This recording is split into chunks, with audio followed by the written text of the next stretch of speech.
Welcome to the Sassy Spoon Kitchen. Today we're going to make moussaka. It's a really easy dish. You just have to have a little bit of prep, but other than that, it really goes together quickly. And we're going to do it in the Instant Pot.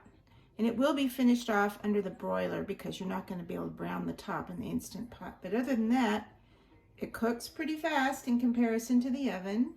And I will be giving oven instructions as well if you don't have an Instant Pot or don't want to use one.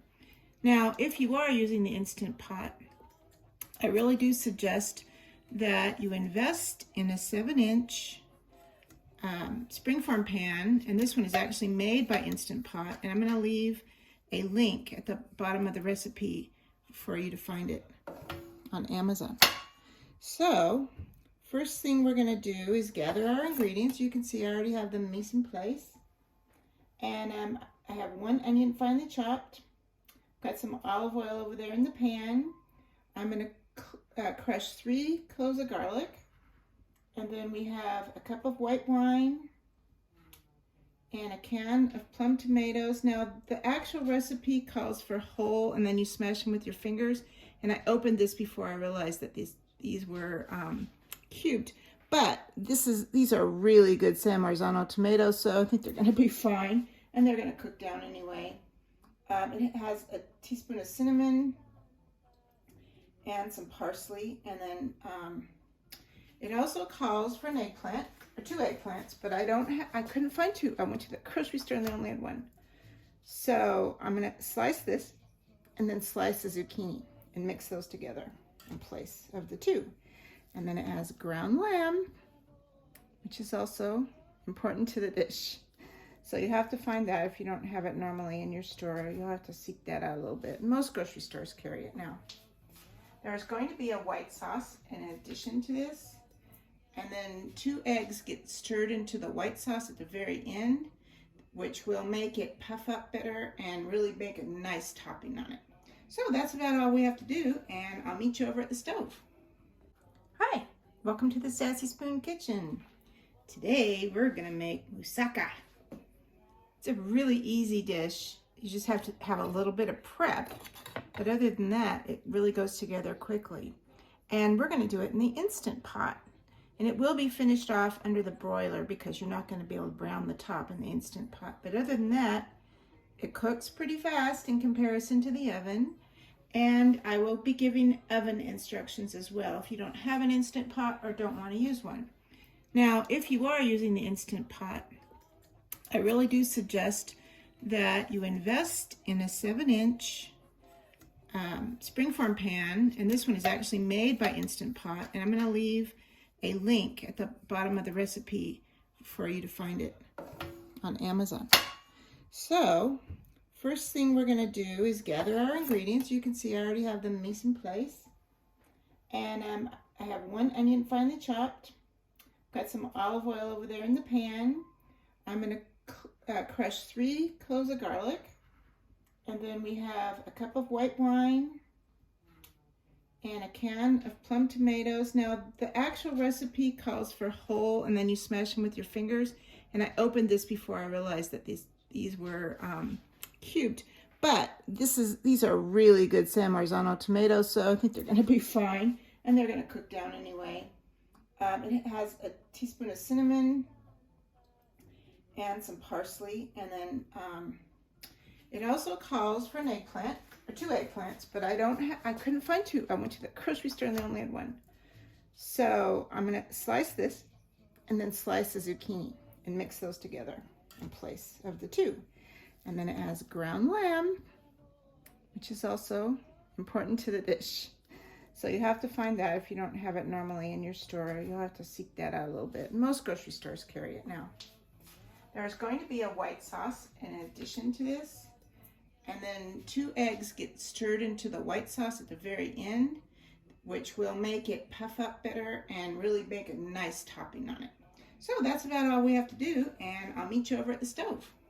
Here we have the onion and about a tablespoon or so of olive oil. I generally don't measure exactly, but just enough to coat the bottom of the pan. You don't want a lot, no.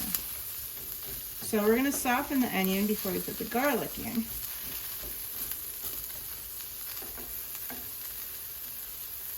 And I have the heat on 7. I'm going to turn it back to about 4. This is a large burner, not a super burner, but it's a large burner. And it probably is a little bit too powerful by itself if it's turned all the way up. But it depends on your stove. And if you have an electric stove, God bless you. Okay, so I'm going to just show you real quickly how I'm going to do this garlic. So you separate the cloves, and then you just take, if you have a mincer like this that's real heavy duty, you just take, I don't know if you can see it, okay, just take it and whack, whack, and that bruises the garlic and makes it easier to go through the mincer. So all you have to do is take the skin off, or the paper, as you want to call it.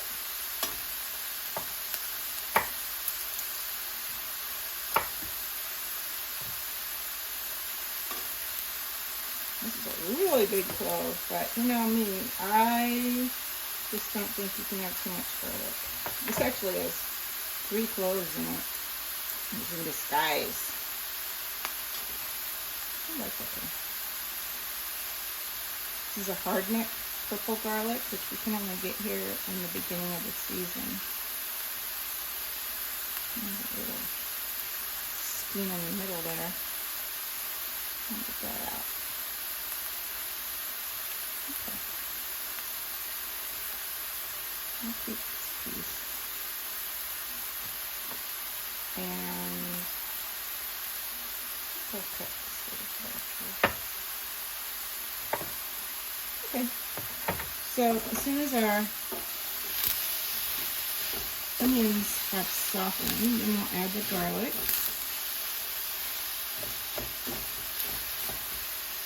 They're starting to soften. I'll be back when they're ready. The onions are softening up, and I'm going to put the garlic in. This is a really great mincer if you don't have a good mincer. I'll put a link in the recipe leading to it. I actually have 2 of these. When we moved from Hawaii to Charleston, our movers, there was a thunderstorm, and our movers just put everything in the garage that didn't fit in the house. And they were just running like crazy. And there was a box at the very bottom in the garage that had my good utensils in it. And I immediately, after I unpacked my kitchen and couldn't find it, this or a couple other tools, I immediately went out and bought another one because this is the best zester. I don't mean zester. This is the best garlic press I've ever had, and I've had quite a few over the years. But it really does a good job, and it's very easy to clean. I'll show you in just a second. So what I generally do is just stick this in water till I can get to it later. And then this comes up like this, so you can just take out all that skin and whatever's left in there that didn't go through, and then just stick it in the dishwasher. It's great.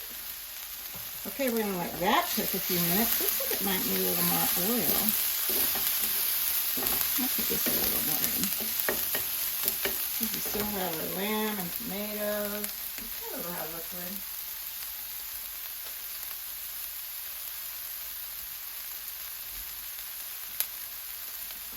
I'm going to put just a little more olive oil in there though.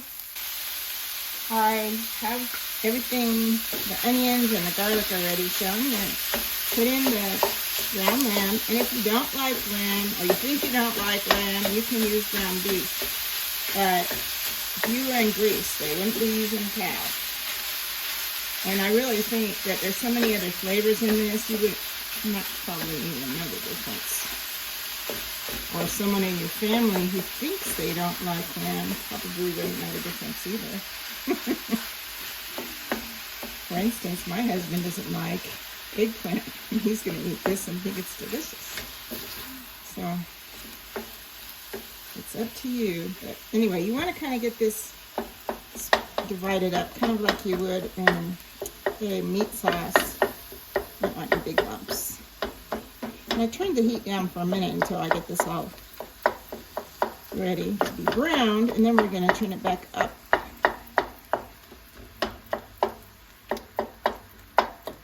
You can use a potato masher to do this too.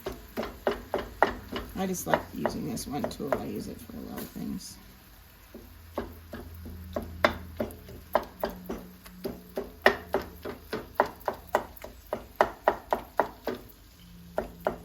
Okay, I'm going to turn the heat back up. I'm going to brown this, so I'll be back when it's browned. We're going to put in the spices and tomatoes and wine. Another thing I forgot to tell you is this dish also has sliced potatoes in it, and they go on the top layer. So I have them already peeled and sliced and parboiled. You really don't even let the water boil all the way. You just heat it up. As you can see, there's still steam coming off of it. But I made this into pretty small, thin slices, so I don't want them to be mushy.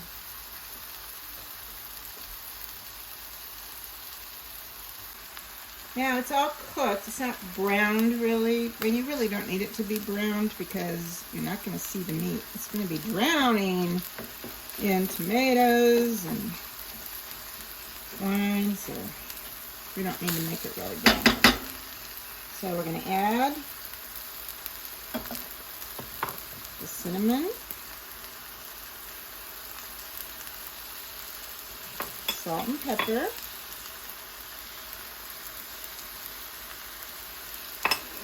and oregano.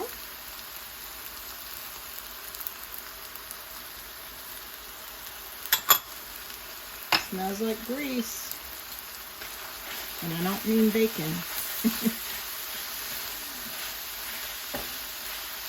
Okay. Oh, it's smelling really good. Now we're going to add the tomatoes and wine, and then we're going to let it simmer for about 20 to 30 minutes until most of the liquid is evaporated off. So here's the tomatoes. Again, if you're using whole tomatoes, just crush them with your hands and throw them in. This is totally my mistake by opening a can of mince. The chopped, actually, they're not minced. But anyway, that was my mistake. Now we're going to add the wine. Any white wine that you will drink is fine. I usually use vermouth, but I actually had some leftover wine from when we had someone over, and that's fine to use too.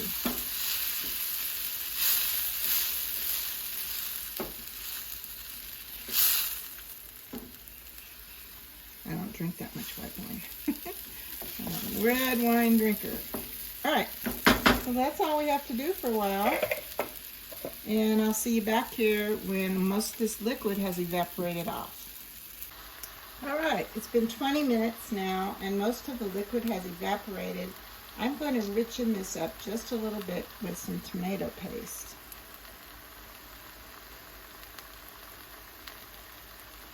That's about 2 tablespoons.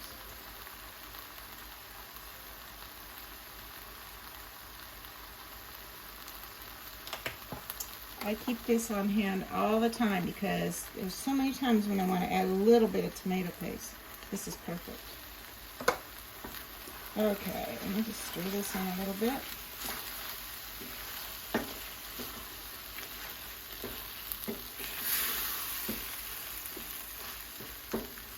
I'm going to turn the heat off on this. And then we're going to get started on the eggplant in just a moment. I'll move this over here. Okay, next thing I'm going to do is just brown off these slices of eggplant. And I decided since the pan is so little, I'm just going to use eggplant and potatoes and not do the zucchini. So I'm going to put these in here. I don't know if I'm going to even use that one.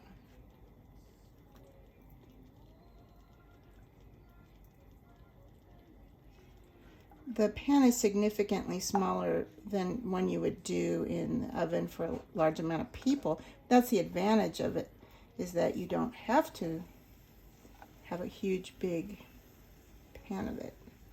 I think that's all I'm going to put in. And I may have some filling left over, but I haven't planned for that. The meat filling. I think I'm going to use that as filling to stuff some zucchini and grill them. Okay, so you don't need to sit and watch this brown. I'll be back when they're done. All right, we're just about there. That one is ready, and we're just going to put them on paper towel to absorb the extra moisture and the oil. I love this little flipper.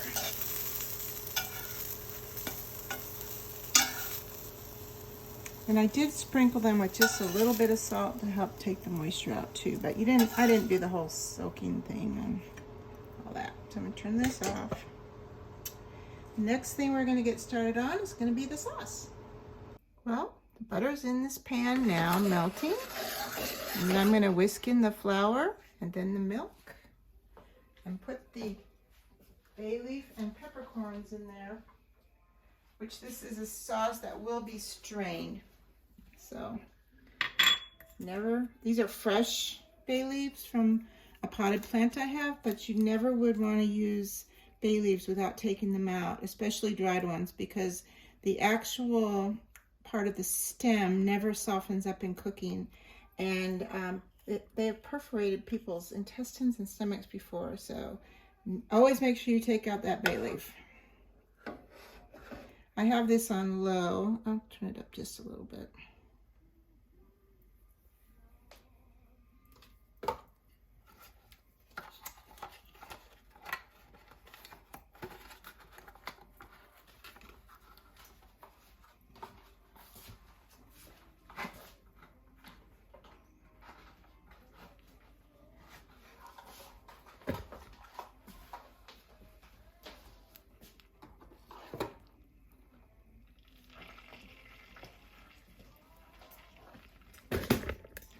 Butter's melting in the saucepan that I'm going to do the sauce in. It's almost there. When it is ready, I'm going to turn the heat down a little bit, and I'm going to stir in the flour and then the milk, and then I'll be putting in the bay leaves and peppercorns. Now these will be strained out when we do the final sauce. I'm also going to add a little nutmeg close to the end there. I'm going to strain the white sauce.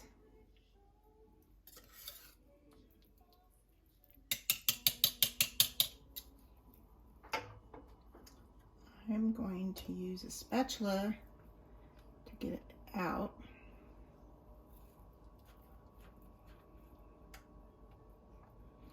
And the eggs will go in right before we pour it on. We'll whisk them into the white sauce.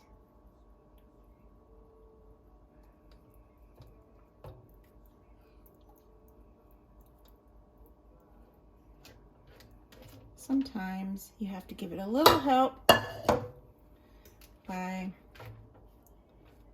scraping it down so it goes into the bowl below.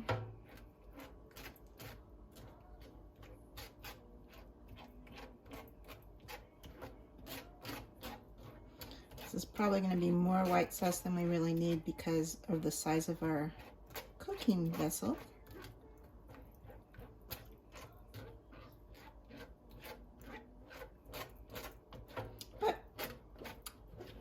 If you're making it in a larger container, this will be perfect. And I don't mind having a little left over. It's okay, I'll just do something with it. I don't know what. Maybe I'll save it for those zucchini. And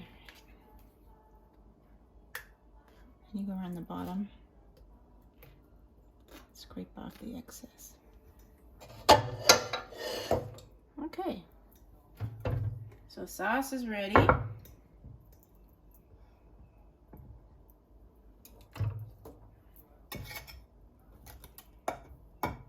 All we have to do is stir the eggs in, and I already have them beaten, so they're ready to go. So we're going to go back over to the stove. So we're going to put some of the meat sauce in the bottom. And then we'll add some potatoes. This isn't the traditional way, but I had these potatoes already done, and it's a smaller container, and I only had one eggplant, so I'm improvising a bit by putting an extra layer of potatoes in.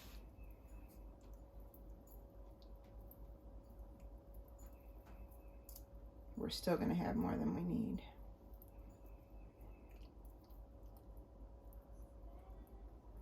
Okay, then we're going to put some eggplant in. And I'm going to cut this big one in half. We can have 2 layers of it.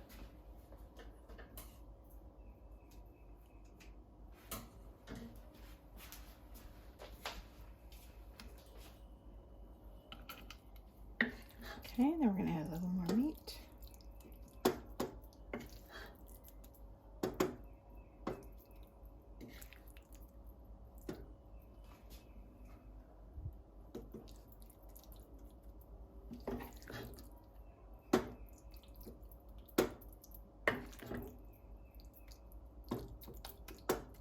Oh, I forgot to tell you, while I had the camera off, I tasted the meat mixture, and it was delicious, but I thought, well, it would be really good with a little bit of mint in it. So I used some dried mint that I have in it. Put one more little bit of meat. All right, that's going to be all the meat sauce we're going to use. So then we're going to put more aubergines.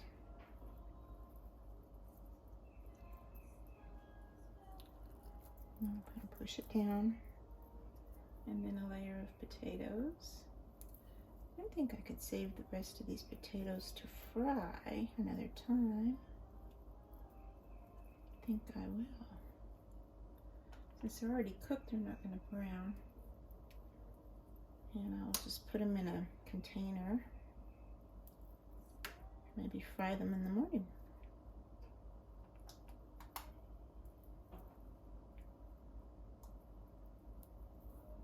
The rest of this room is left for our sauce, which will get nice and puffy.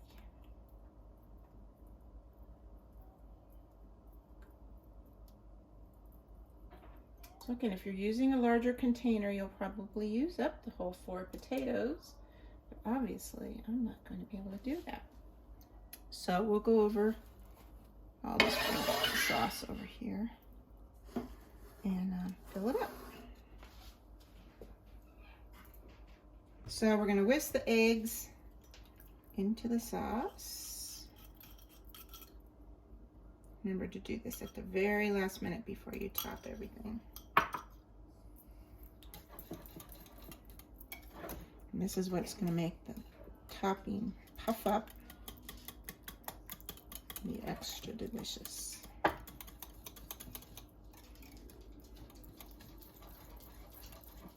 Almost there.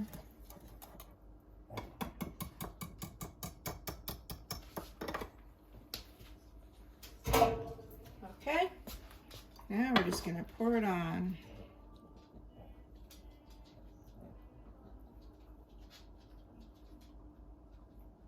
Perfect. I'm going to be serving this with a Greek salad, and we're going to have saganaki for an appetizer. I'll be doing the recipe for the saganaki also. So I made this little sling out of foil. I have the trivet in the bottom of the pan. Let me make sure you can see that. Looks like you can. And then we're going to set this on top of the trivet, and there's water up to the top of the trivet. I'm going to set this down inside. There we go. And then we fold these over. They're not really touching. And then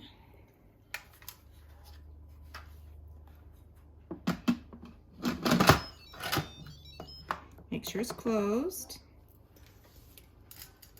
And instead of cooking for an hour and 20 minutes, we're going to cook for 30 minutes. Much better. and it's set to go. It'll shut off by itself. Then we'll take it and put it under the broiler to form the crust on the top. Okay, the moussaka has come out of the Instant Pot, and I let it sit for about probably 30 minutes. And then I'm going to put it under the broiler now, and we'll finish it off in there. And I'll show you what it looks like when we take it out. Okay, here we are out of the broiler, and I'm going to cut it up and serve it. So just hang on.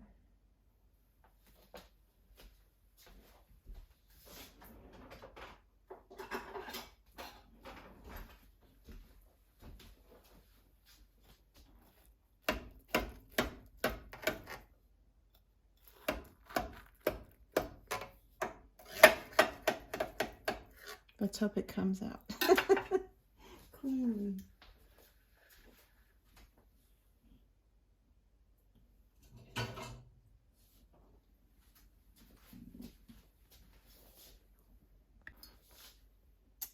Okay. I might be able to just release this, but I don't know if it's solidified enough to do that. So I'm going to try and get it out on its own. Here we go.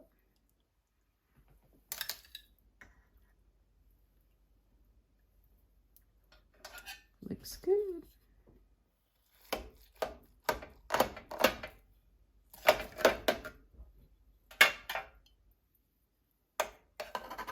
It's like the first piece of pie, you know. Okay, here we go.